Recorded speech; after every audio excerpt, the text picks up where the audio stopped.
Retro. And welcome everybody to another episode of the Animanicast. How could they do this to us? Don't they know twins come as a pair? We worked too hard to get here to give up now. What's my life mantra? Bagels are just donuts that forgot to have fun. Now the other one.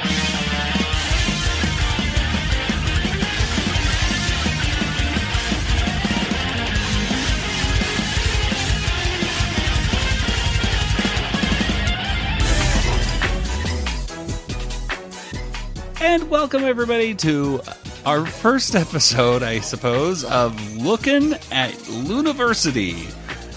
Yeah, that's right. That's the name Nathan came up with. It's the spin-off series of Talkin' Tiny Toons. This the sister series of the Animanicast. It's all connected. And today we are looking and talking about the first episode of Tiny Toons Looniversity. We're going to revisit all of our favorite jokes, the cultural references, and in the end, we're going to give this episode a Water Tower rating. I am Joey, and of course, joining me once again is my brother, Nathan. ABLFJ. And across the country in Georgia, there's Kelly. Hello. Hello. Well, today we're not talking about Animaniacs or Tiny Toon Adventures or Freakazoid or Pinky and the Brain. This is the brand new Tiny Toons Looniversity. It's the Tiny Toons that we know, but they're reintroduced as something new. Ooh, new university, perhaps. Yeah.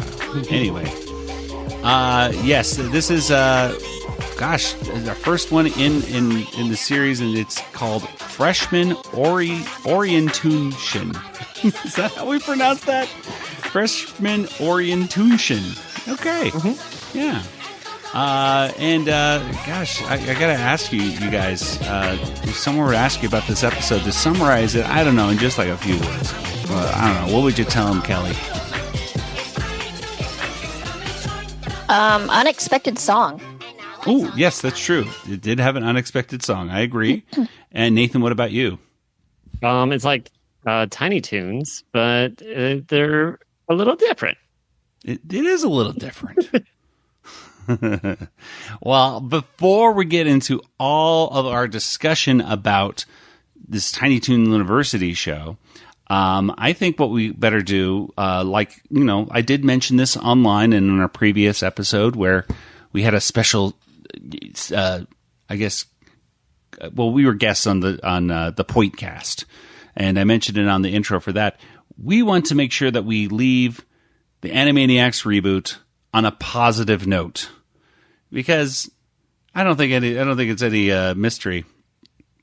You know, we had some issues with it from time to time, and at the end of it, we don't like at the end of an episode where we're like, ugh, that wasn't fun, boy.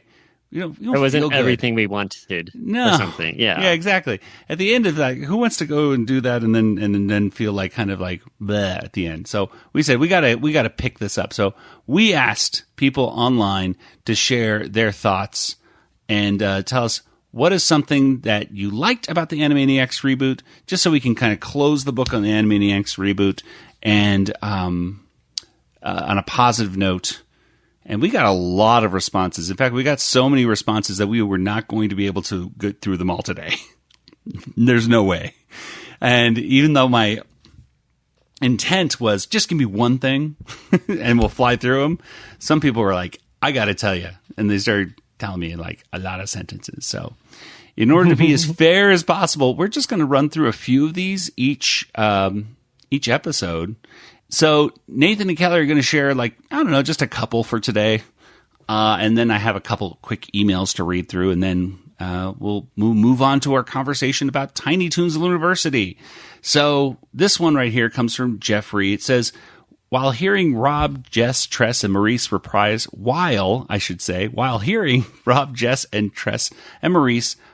their roles as the Warners and Pinky and the Brain and the Halloween episode from season 1, were the parts of the reboot I did enjoy, my favorite moment from the reboot was always trying to spot the refs and callbacks to the original series.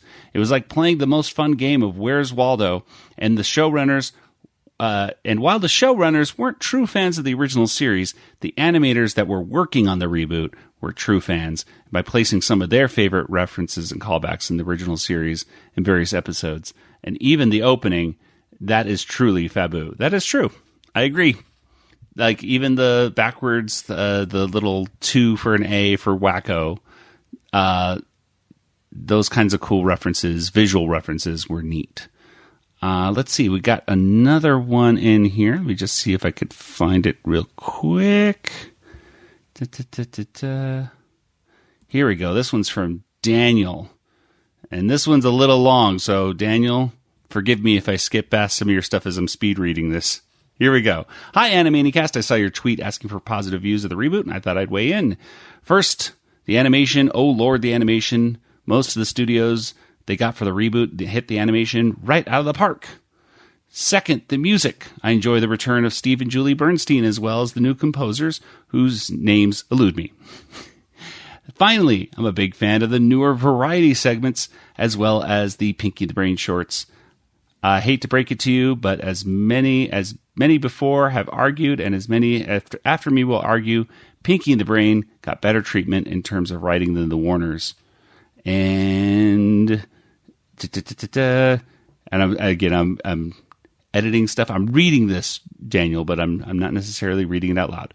But I'd hate myself if I didn't bring up the return of Ralph, while arguably having the least screen time out of the recurring characters.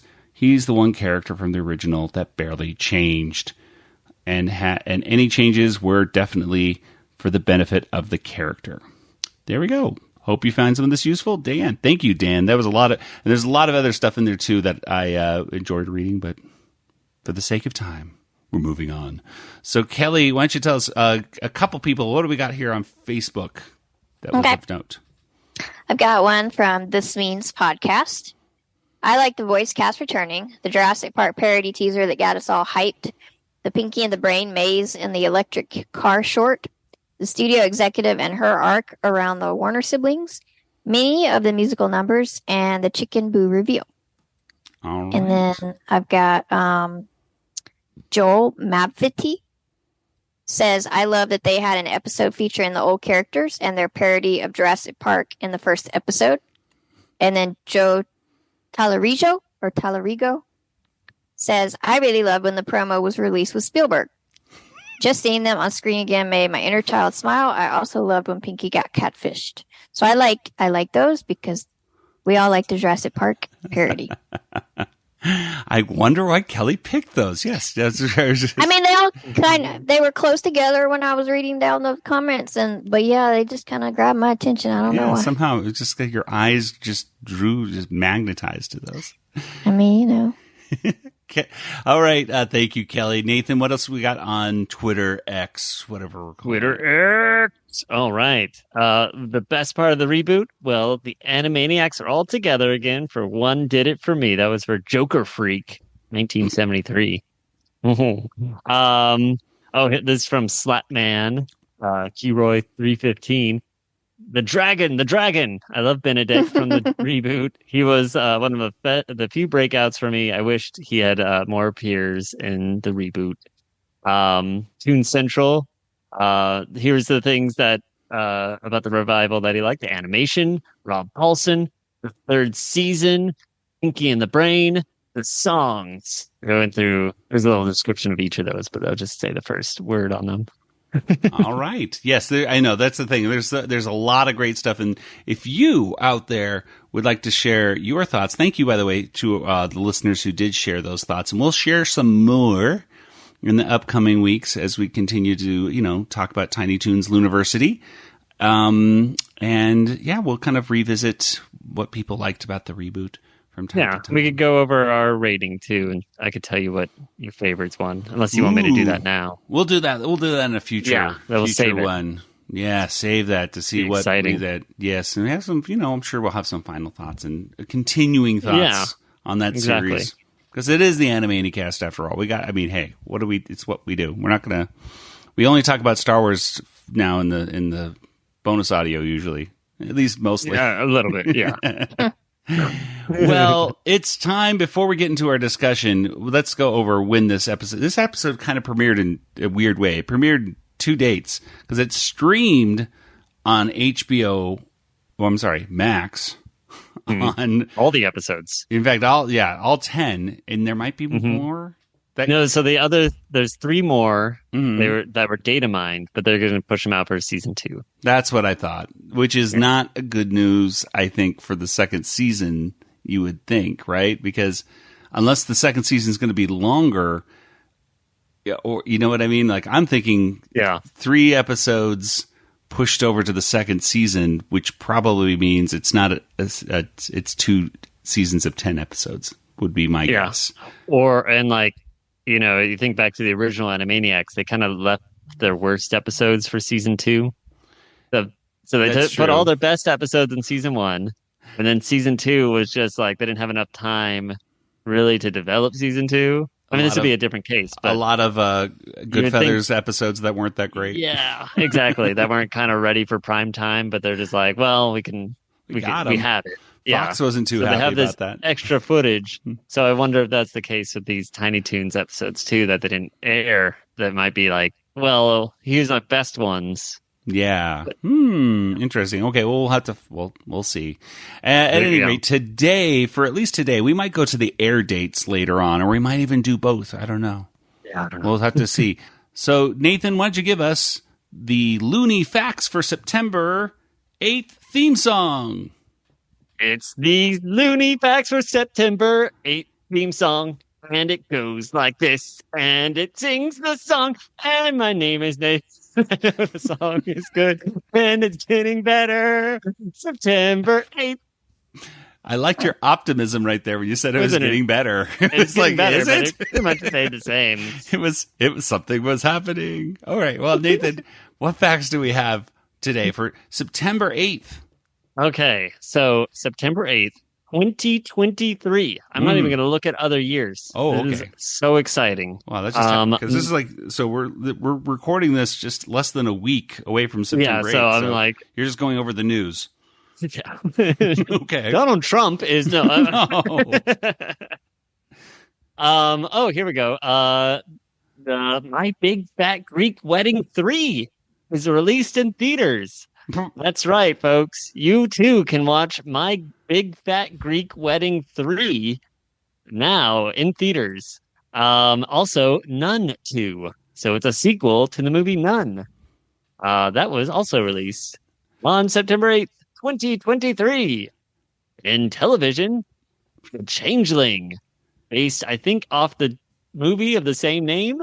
Season 1 of The Changeling comes out on September 8th. Also, it came out.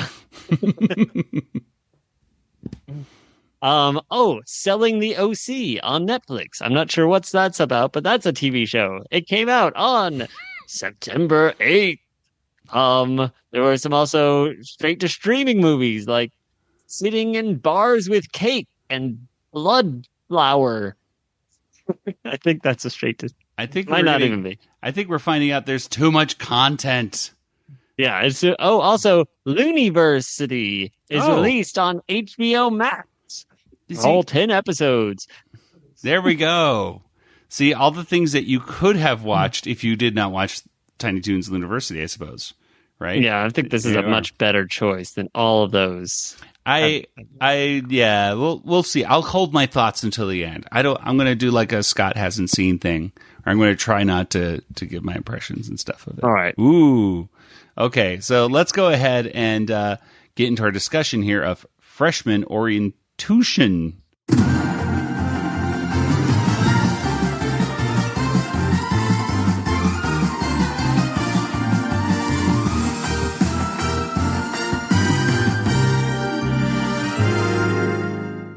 And Freshman Orientoontion was written by Aaron Gibson. It was storyboarded by Andy Gonzalez and Megan Lands.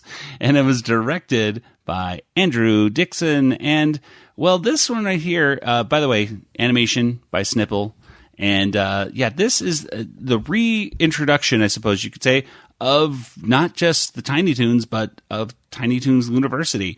We're used to Tiny Toons Looniversity being essentially a middle school or a high school. It's kind of vague, but this is not.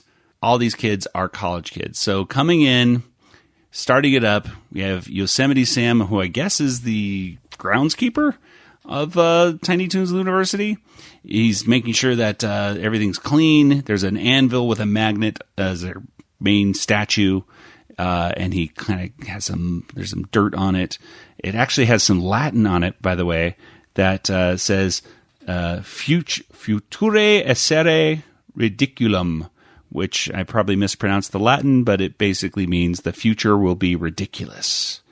And the ridiculous future students come in, they step all over Yosemite Sam, and then Buster and Babs come in. And they are twins now, which is a little different. In fact, it is very different from the original. But, they say it right from the beginning. These are two rabbits who are twins. They've been together. In fact, they even say, which one's the older one? I forget which one's the older one. But Buster is 1 second older. 1 second older. There we go. That was the only time they've ever been apart.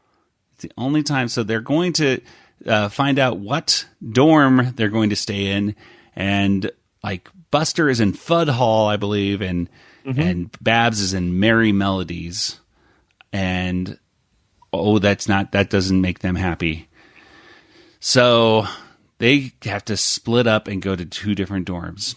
Meanwhile, Hampton is also coming in, and Hampton he looks very similar to the original. He's being, overprotected by his mom, just like before. But his mother, who was very much of a Minnesotan kind of character in the original, don't you know? Well, now she's like a Joan Rivers kind of, almost like a Catskills comedian kind of character. And she is Jones Schweinfeld? Yeah, Schweinfeld. Yeah. Mm-hmm. Spelled a little differently than the normal swine, but anyway. It's very, so it's set up that he's a legacy candidate to Acme Lou. Yeah, maybe once I master tuning, I'll take some medical classes just for fun. Doctors aren't fun. You ever hit one with a pie? They get mad and kick you out of the operating room. You're here to do 2 things. Make new friends and crack them all up. What if nobody thinks I'm funny? Nonsense! You're a Schweinfeld! You were born funny. Just remember, ABLFJ, always be looking for jokes. So they go to their different dorms. Babs meets her roommate, who's Sweetie Bird, and they get along really well right away. I do not stand for injustice. If someone messes with you, then they mess with me. And you don't want to mess with Sweetie T. Bird. What's the T stand for? JK, I don't have a middle name, but if I did, it would be Thunder! I'm Babs Bunny. You seem really awesome. You too. Buster, on the other end, does not get along so well with his roommate. His roommate is Plucky, or as Plucky likes to call himself, his full name is Pluciferous von Mallard Duck.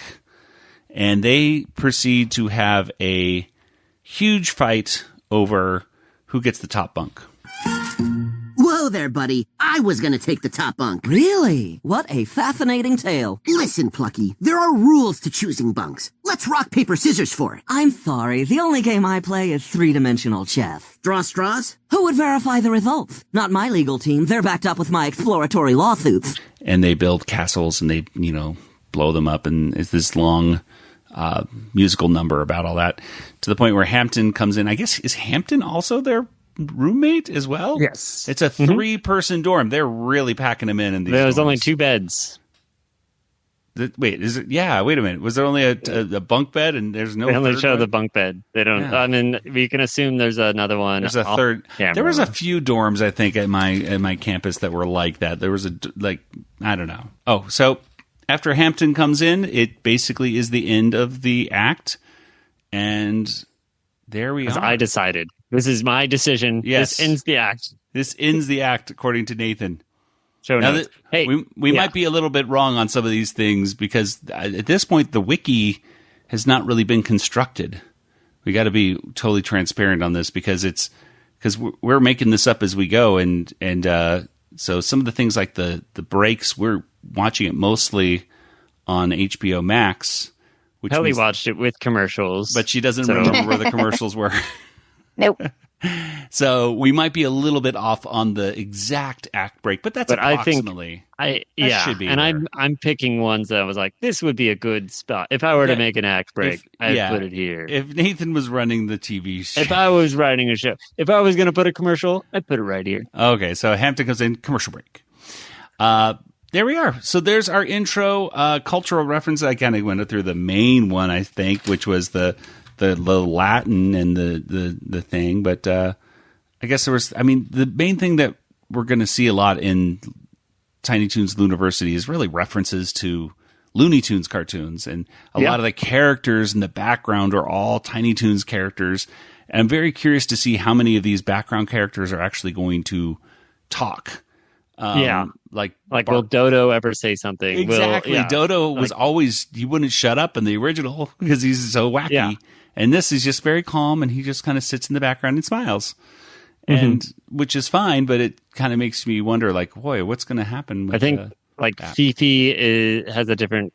She's no longer French, so she must talk in this. I think she's Canadian or something. I read. Oh, that would be kind of cool. Like, well, maybe she's French Canadian, right? Maybe So exactly. So that makes sense. Yeah.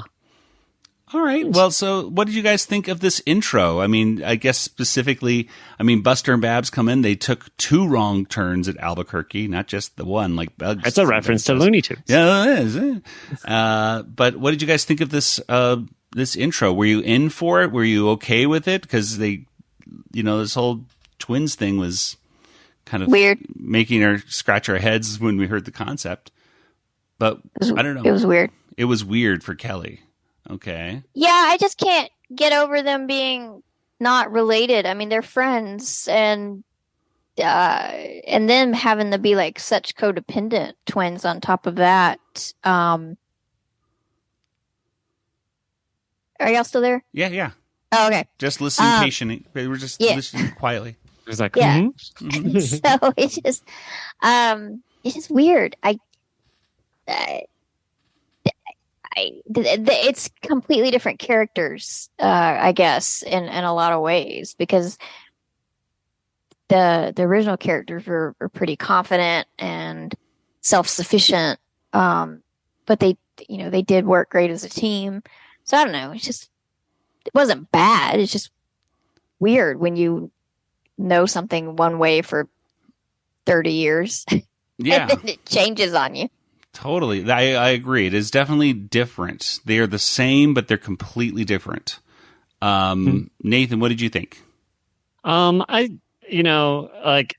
I knew this was going to be the case, I wasn't like shocked or, I'm just kind of treating it as like a brand new show. And that's kind of what it is. It's more like, it's referencing Tiny Toons and that like, oh, there's the character that has the same name. It looks like Bugs Bunny or it looks like Bugs Bunny, and it's like each of the Looney Tunes, they'll do shows and their characters will be, completely different or so, so it's like, it's not a new thing for these kind of cartoons to do that. The look is very similar to the original, like almost identical. And I love that animation for the, like, I'm like, it's very engaging animation too, where it's like colorful. Yeah, colorful, and everything looks very crisp and clear. I think a lot of, there's definitely cartoons in the original that didn't look this good. Oh no, not the first episode even was just like, this just looks very clean and very fun, and I didn't have any issue with them being brother and sister, just because it's just a hard reboot. It's not a continuation at all, so it's just like this is a different universe. So Yeah. In the multiverses of things, sure, yeah, Babs and Buster can be that sister, sure. And what did you guys think about the voice cast? I mean, right here, I think we introduced most of the main characters for the episode in the first segment. Lucky, Babs, Buster, and Hampton. I mean, those are, of course, Bugs and Daffy and everything. They're kind of doing their thing. They haven't said anything in this first. Daffy said, didn't Daffy say over here? Yeah, Daffy says, "Move it over here." Move it over here and get squashed by a thing. So yeah, but yeah, they sound the same as ever. But let's talk about Buster and Babs, and those are a little different. Yeah, what do you think the about ones those? that we actually care about. I thought I liked the. I'm trying to think if there was any voice that I thought was the best. Maybe Babs's. Although Sweetie was also. I like Sweetie. Voice acting quite a bit too. And Kelly, what did you think about the voice cast? Like again, it was different, but it wasn't as jarring as I thought it was going to be. I guess it didn't take that long to get used to it. Yeah. So they were, similar to the original voices, but not identical. Right. Eric Bauza was doing kind of a Buster voice. Like you could hear him doing like a kind of a Charlie Adler kind of Buster voice, but it was in the same vein, but it was different. Babs sounded very different than Tress MacNeille, but again, it kind of like I bought into it pretty quickly. And David Arago, he does the voice of Plucky and Hampton, and I thought he just did an amazing job. Yeah, with both of them.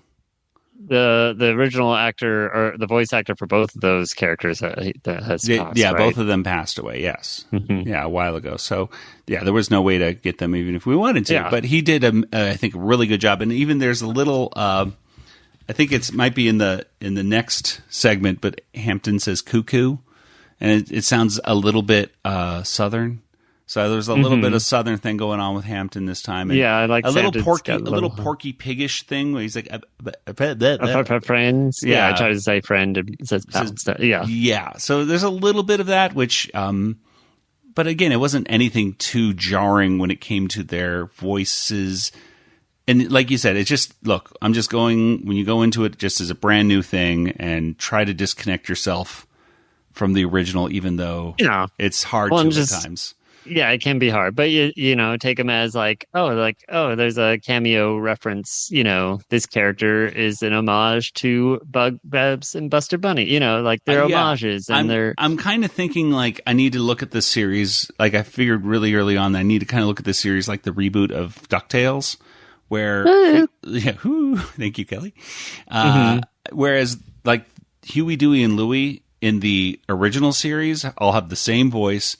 And really, personality-wise, they're same personality. Same personality. You can't tell. You could not tell who was whom. And I think they even not even change their costumes or anything like that. Sometimes no, you would know which ones because Huey is red, right? I want to say Dewey is blue. Yes, maybe and I'm thinking Louie of some is of the like a leaf. It's green. Yes, but I'm thinking of maybe some of the cartoons even where maybe I'm just thinking of that the original cartoons where I seem to remember Huey, Dewey, and Louie just wearing orange hats and shirts and they didn't even. I think when they're first introduced, right. So in the reboot, however, DuckTales, they had very different voices and very different personalities, and you knew which each character traits could bring to the table for the story. And that's kind of what I think they're doing with this. It's like, look, if those Huey, Dewey, and Louie are completely different for DuckTales from one to the other, then Buster and Babs can be completely different Buster and Babs, I suppose, for the reboot. As long as it works, it works, right? Yeah, and it just means like you don't have to worry about continuity with a show that you didn't have anything to do with writing. And by setting a hard reset, you can go like, all right, now we don't. That's a different show. That's a different thing. And that's honestly like going back to Animaniacs. It's what they really should have just done with the reboot of Animaniacs because the people who were writing it had there was so much stuff in the original that people I think expected to have into the next one, but the people writing the reboot had no real interest in doing. So then they do like half-hearted references to it or like explanations of why the nurse isn't there, or is it, this is so why they're it's- not here. It's like, no, they're Yeah. not here because you don't want to write them. Yeah. That's the real reason.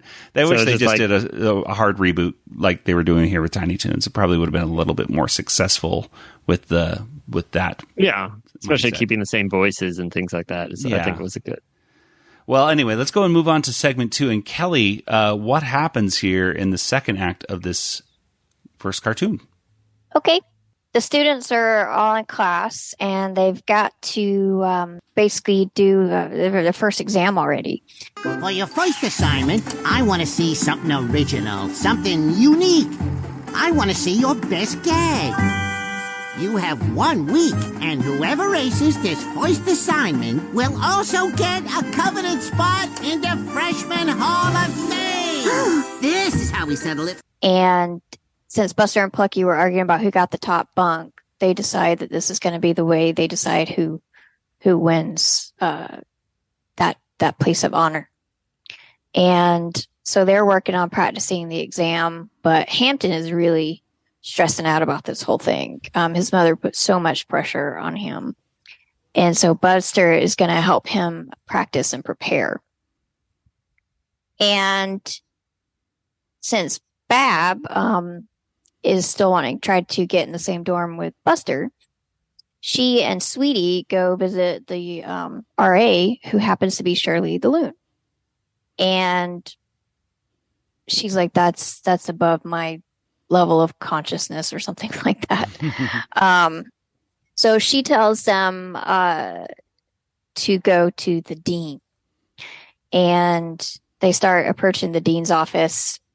And there's all these booby traps. And right away, I'm like, these are kind of reminding me of Indiana Jones. You've got like the darts being shot out into the walls and everything. And they're dodging all these booby traps. There's a shark. And I'm like, there better be a boulder in here or I'm going to be upset. Well, there was. I mean, technically it was a bowling ball. But they did me right. And I had my Spielberg moment. And so there's this big bowling ball that comes down this ramp.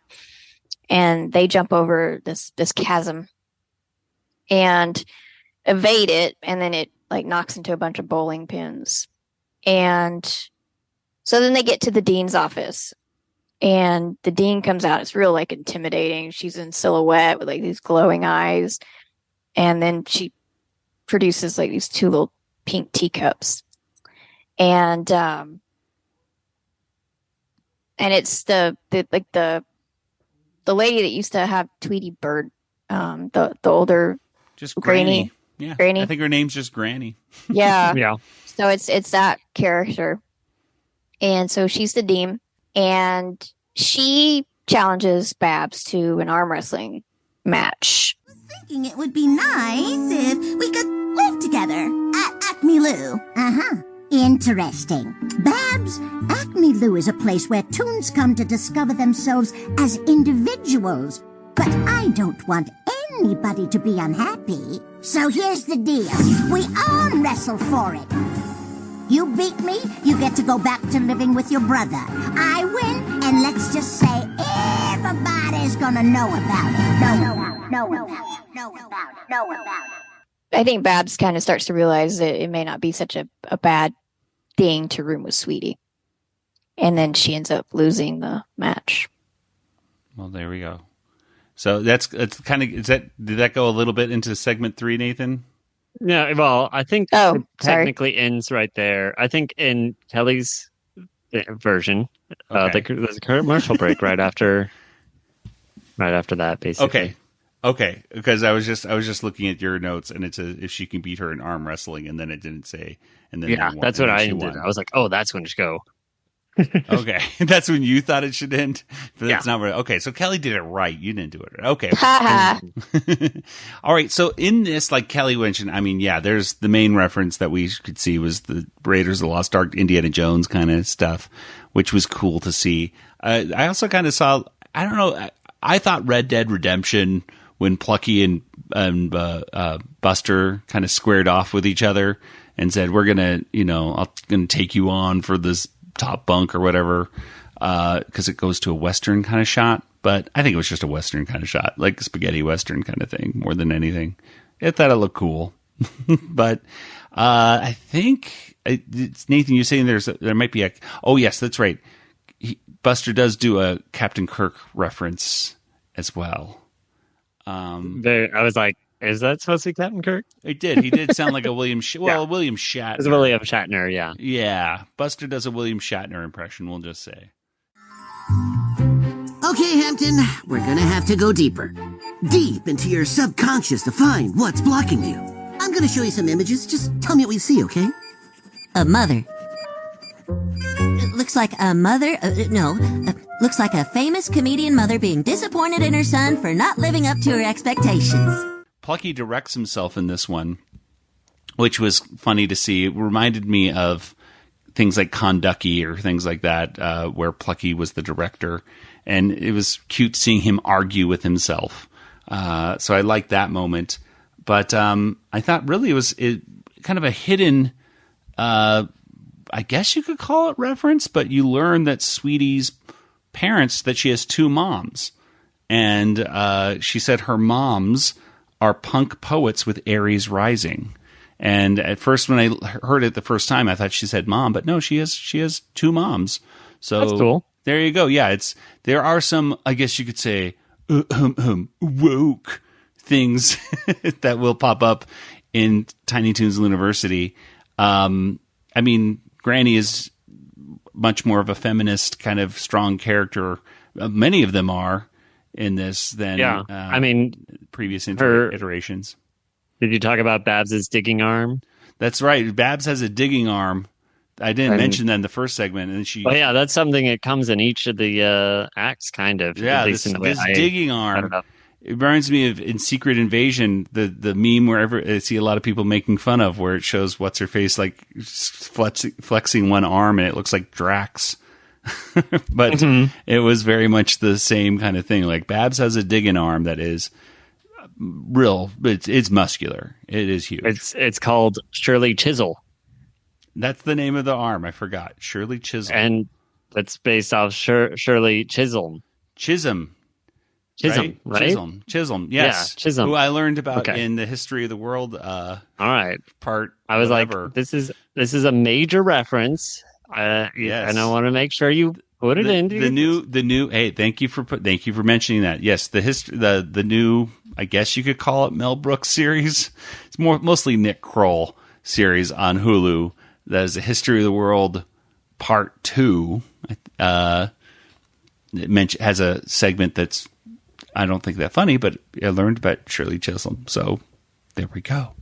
Yeah, she was for the listeners, was the first African-American woman in Congress in 1968. And she was the first to run for president, I think, too. Yeah. And Granny's arm was called Ruth Bader Ginsburg. That's right. Yes. After Ruth Bader Ginsburg. So, hey, we're getting some feminist, references here to people in, relative modern history, I suppose you could say, right? There we are. Yeah. All right. Well, what are some of the things that you liked in this first, the second segment, I should say? Nathan, let's start with you. I liked Lucky's whole thing, and of course the ducking under darts reminded me of the Indiana Jones ride, and then getting the extra reward of the actual ball chasing him down. It was fun seeing Shirley the Loon with her. You stole my protection. answers. Oh my gosh. And what else would Kelly say? No, stop. Okay, no. Is there anything else, Kelly? Before No, Nathan I was steals gonna everything? say the Indiana Jones and Shirley the Loon. I really did like that. I did like that gag where they walked in and it was her astral projection. Hi, are you Shirley? No, I'm Shirley's astral projection. I am Shirley. You're either here for spiritual guidance or your hot water is out. Either way, I'm here to help you. And I liked Shirley's new voice. I think the voice actress doing her was really, really good. I was anticipating it being a lot more like Valley Girl, though, like the original You know what? Shirley. I'm Valley Girl. The Valley Girl voice, I think, is kind of an outdated caricature, though. It's not like I don't hear it parodied as much as I used to in the 90s. In the 90s, it was like oh my God, all that stuff. I mean, it was even like, look at her butt. Oh my God, Becky, look at her butt. It's like even in that masterpiece of a song, it was everywhere. But today I don't hear many Valley Girl stuff going on. So it was nice to just hear her as almost like, hey, how's it going?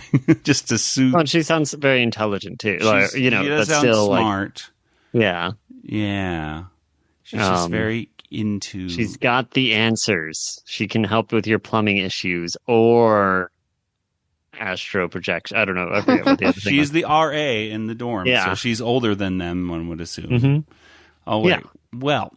And then I wanted to say that Bugs entering the room through the floor reminded me of Michael Jackson when he does it in his, because there's a concert video. I don't know what country he's in, but he just comes out of the floor and he stays completely still like a statue for like 2 minutes, and the crowd's roaring, and then he just does one move, and then he's frozen in that one, and the crowd starts roaring again. You know what? I think that was the Super Bowl, if I'm not mistaken. I remember seeing that, and just, I think it's just a way that he likes to. He knows like how to amp the audience, like work it, like make you an keep entrance. cheering. He doesn't need to do like just one movement, and your crowd goes crazy, So, but in this case, it was just a corporate kind of. Well, Michael Jackson could have done that. I really liked the animation, and especially in this second segment of them running away. It really had a lot of energy to it. Like I enjoyed watching it a lot. So let's move on to Act 3. Nathan, what happens in Act 3? How do we wrap this story up? All right. Well, it's the day of the exam, and Plucky goes out first. I assume the other students have already done their thing. I don't know. But he's doing a whole ballet comedy sequence kind of thing. He goes into the ground and comes back up with oil, and then he gets pretty good scores. He gets 2 9s and an 8 from Wile E. Coyote. He gets upset with Wile E. Coyote. It's lowered down to a 7, and then he gets bumped back up when he apologizes, basically by a fraction of a point, But this is Bugs, Daffy, and Wile E. Coyote are all judging everyone, and we see backstage Buster's humping up Hampton like, all right, you're gonna be great, and they're like, next up, Buster Bunny, and that's when he's like, oh no, well, where's Babs? How am I supposed to do this all alone? That's when we see Granny defeat her, but she reminds them, you're late for the exam, so then they have to run over to the exam, and Buster's already on stage.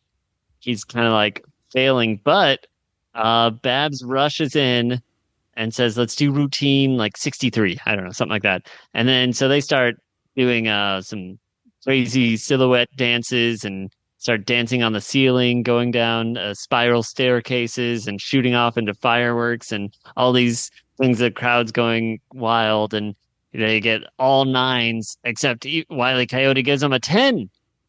Oh my gosh. That means that Buster gets the top bunk. Plucky's very upset.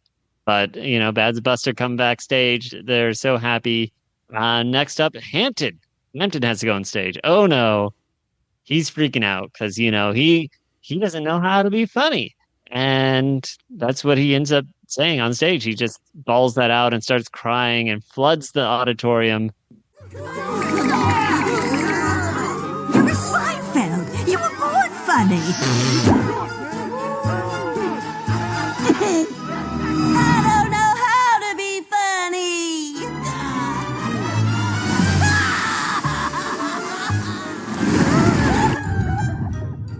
So everyone's soaked or whatever, and Bugs Bunny comes up and congratulates Hampton. It says, that's what true comedy is like. You gotta dig down deep into your core, and so he ends up getting I guess all 10s, right? Everyone gives him 10. And he gets perfect score, so I guess he gets the top bunk, I think. I don't think. Plucky I thought that was going to be the. Yeah, I guess. I don't know. I assume that was going to be the thing, but they never expressly said Hampton gets the top bunk. I guess because he wasn't in the bet. I don't know. Hampton wasn't in this thing. He was just he didn't happy. make the bet with No. Buster and Plucky, so maybe he doesn't get the top bunk. I don't know. In That'd any be case, really he insult does. to injury though for Plucky though. Like now he has to sleep on the floor. That would have been kind of funny, but they didn't. Do Well, that, I don't know. Where's Hampton sleeping? He does get to be on the wall of fame for Freshman Hall of Fame, so that's pretty cool. The kids all go to a little bar run by Tasmanian Devil, a malt shop or something, It's and a they coffee shop. It's a coffee shop. I guess, but they're having like milkshakes or something. Lou Brew, I think is what it's The called. Lou Brew, yeah, I guess. Yeah. Well, they all have their own like little milkshakes. It's not a milk. It's like a latte. It's They're like, like coffee. No, Yeah, they will put whipped cream in in Starbucks. They put whipped cream on everything. You put carrot in your coffee. If you're a rabbit, well, whatever. They're there. they're there. We find out that Babs has to have a little shirt that says owned on it. And because she lost the bet with Granny.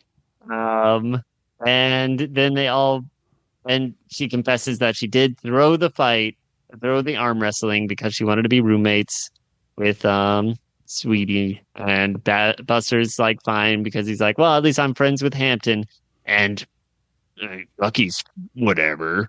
I don't know.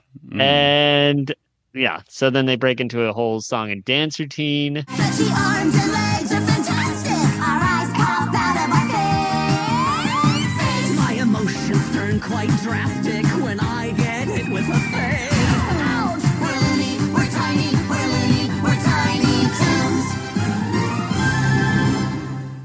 And then it's the end of the episode. Yeah, it's really like we were saying, an unexpected dance routine, which makes me. I haven't seen any other episodes, but I kind of wish that they do more of these, honestly, as a way to wrap up episodes. Because I thought it did bring a little bit of variety to the episode, so it wasn't just a standard A, B, C plot line. Like, and now here's a song for let's wrap things up and say goodbye to everybody kind of feeling to it. But it did look kind of like, I thought it was parodying the gymnastics competition from like 1987 that was on like Tosh.0 and stuff like that. But Nathan pointed out, or Fame. And yeah, I was like, it's literally like the same song of Fame. It kind of sounds like Fame a lot. Yeah. It's like just different words. Yeah. Kind of changed a few notes here and there. And I was like, oh yeah, it's Fame.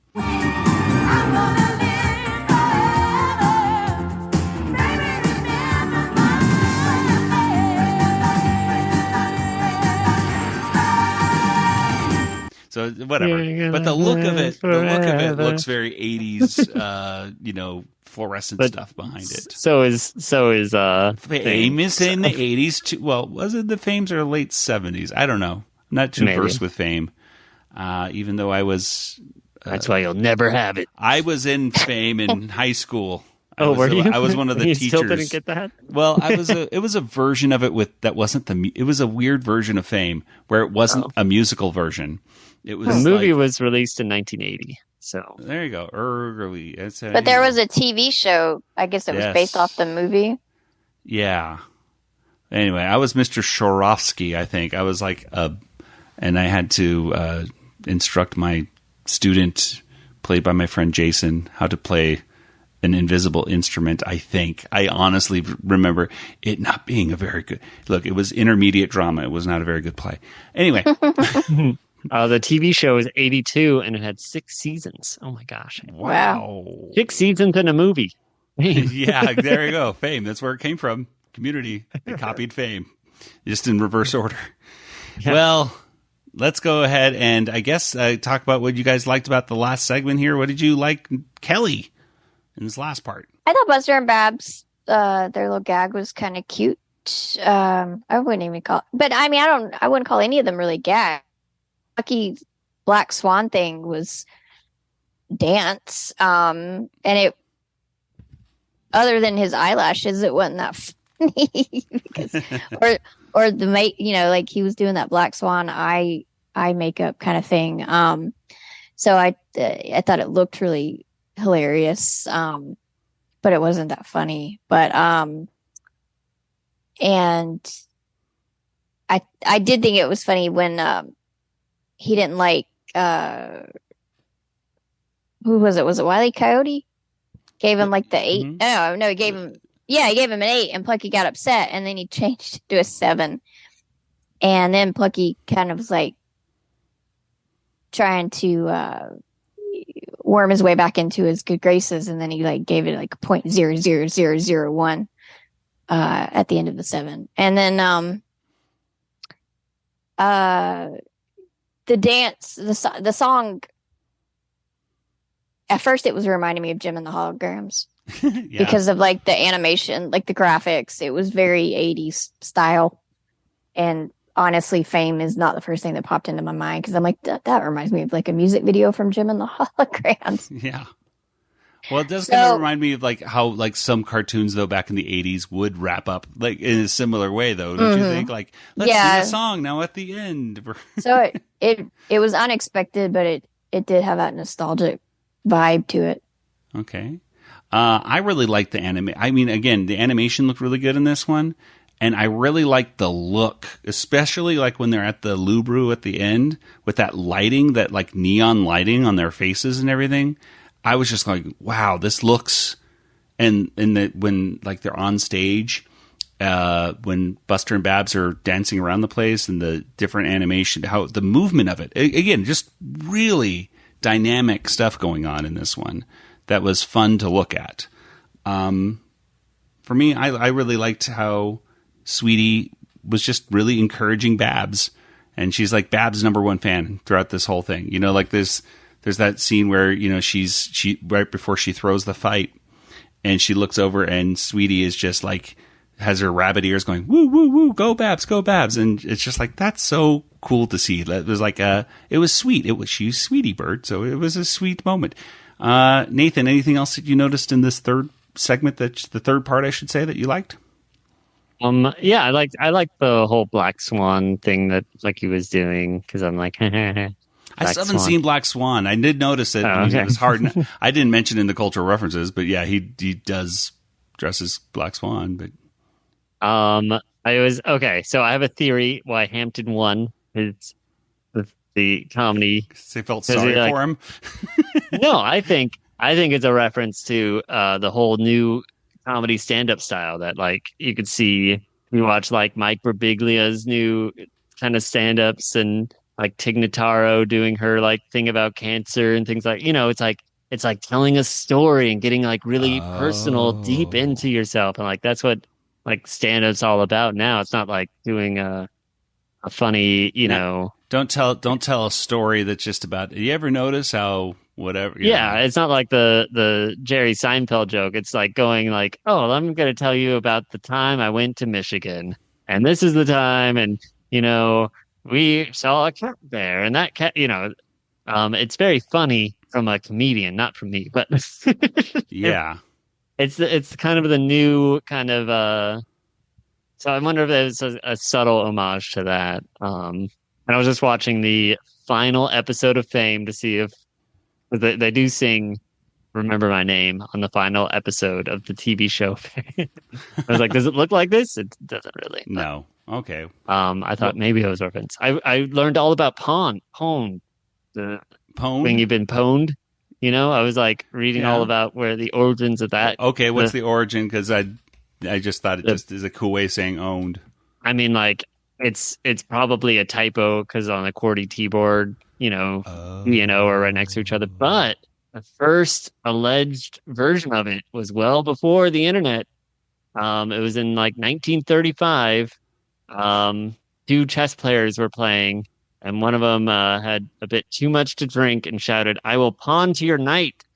And he had a Russian accent, and the other guy thought he said, "Evil pwn you tonight." Oh, okay. So I'm like, okay, evil pwn you tonight. Well, there we are. So that's all 3 segments. That was our first episode of Tiny Toon Looniversity. Let's go ahead and get to our water tower rating.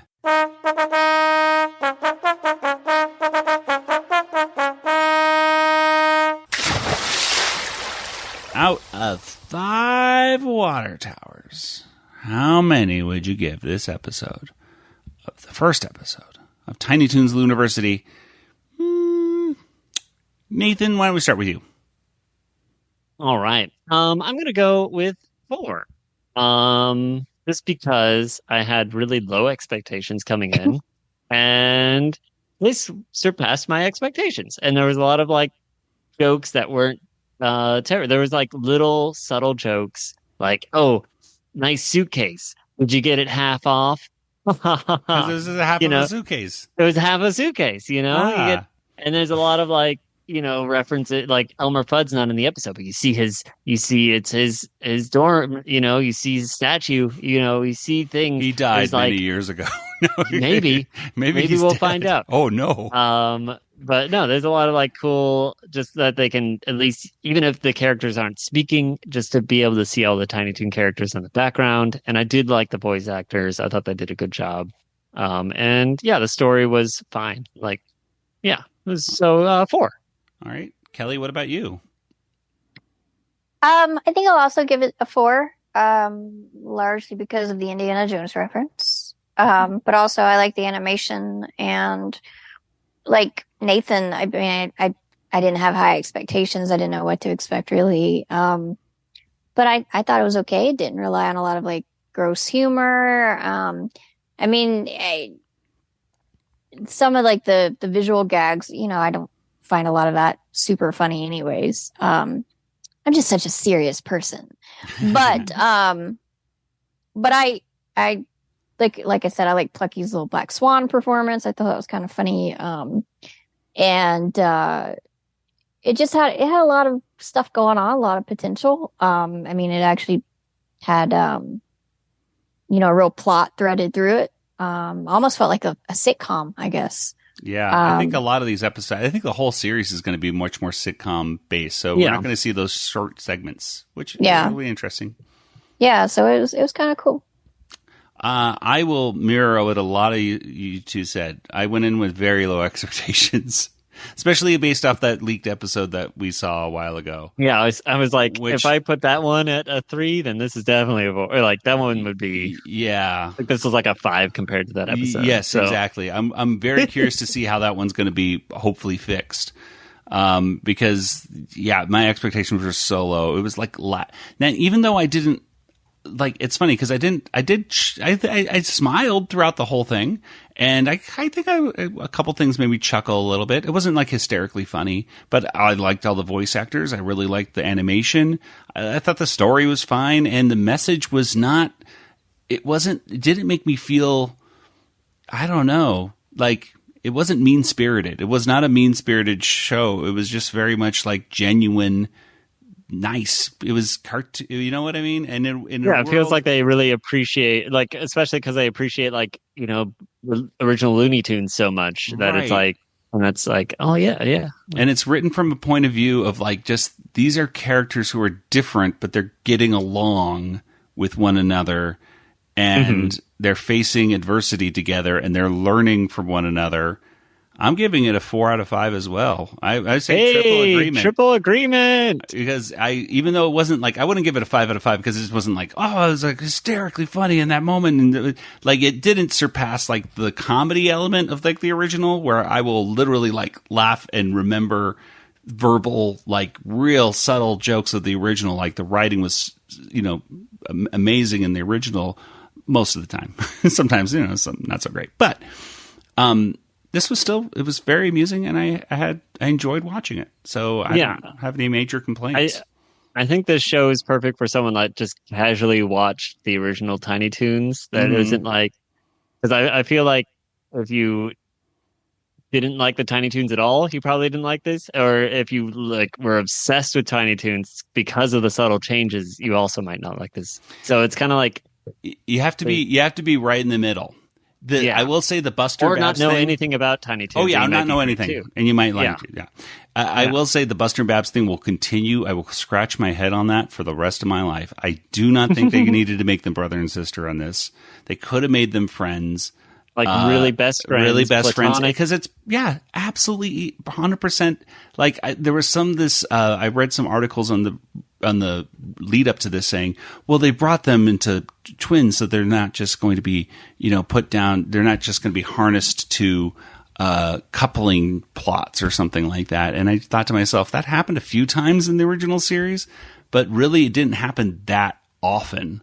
Like it didn't really, most of the time Buster and Babs are just hanging out, introducing segments and going on adventures. It wasn't like going on dates all the time or anything like that. Yeah. It's just they're platonic friends for the most part. So I will never understand why they decided to do that. I think that was a stupid, I'll say it right now, it was a stupid thing to do.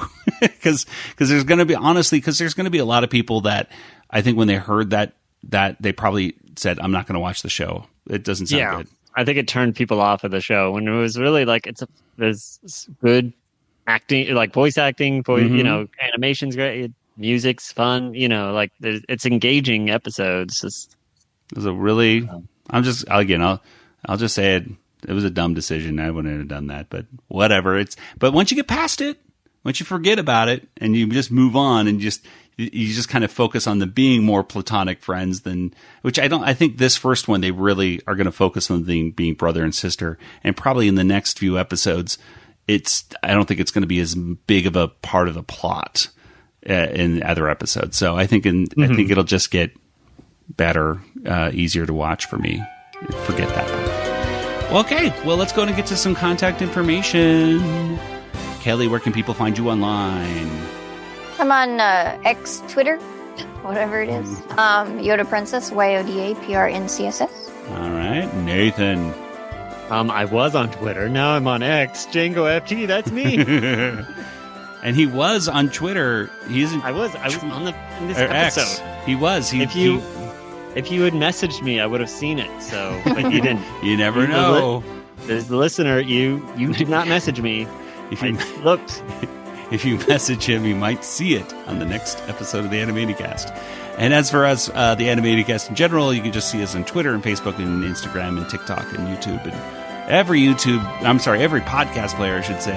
And we're a proud member of the RetroZap podcast community as well. So check out retrozap.com today for amazing articles and podcasts and pop culture info every single day of the week. Well, that'll do it for us. So, for Nathan and Kelly, this is Joey saying good night, everybody. Good night, everybody. Good night, everybody. This podcast is not endorsed by Warner Brothers or Amblin Entertainment and is intended for entertainment and information purposes only. Animaniacs, Tiny Toon Adventures, Freakazoid, the Warner Brothers logo, all names, pictures, and sounds are registered trademarks and/or copyrights of their respective trademark and copyright holders. All original content of this podcast is the intellectual property of the Animanicast unless otherwise indicated.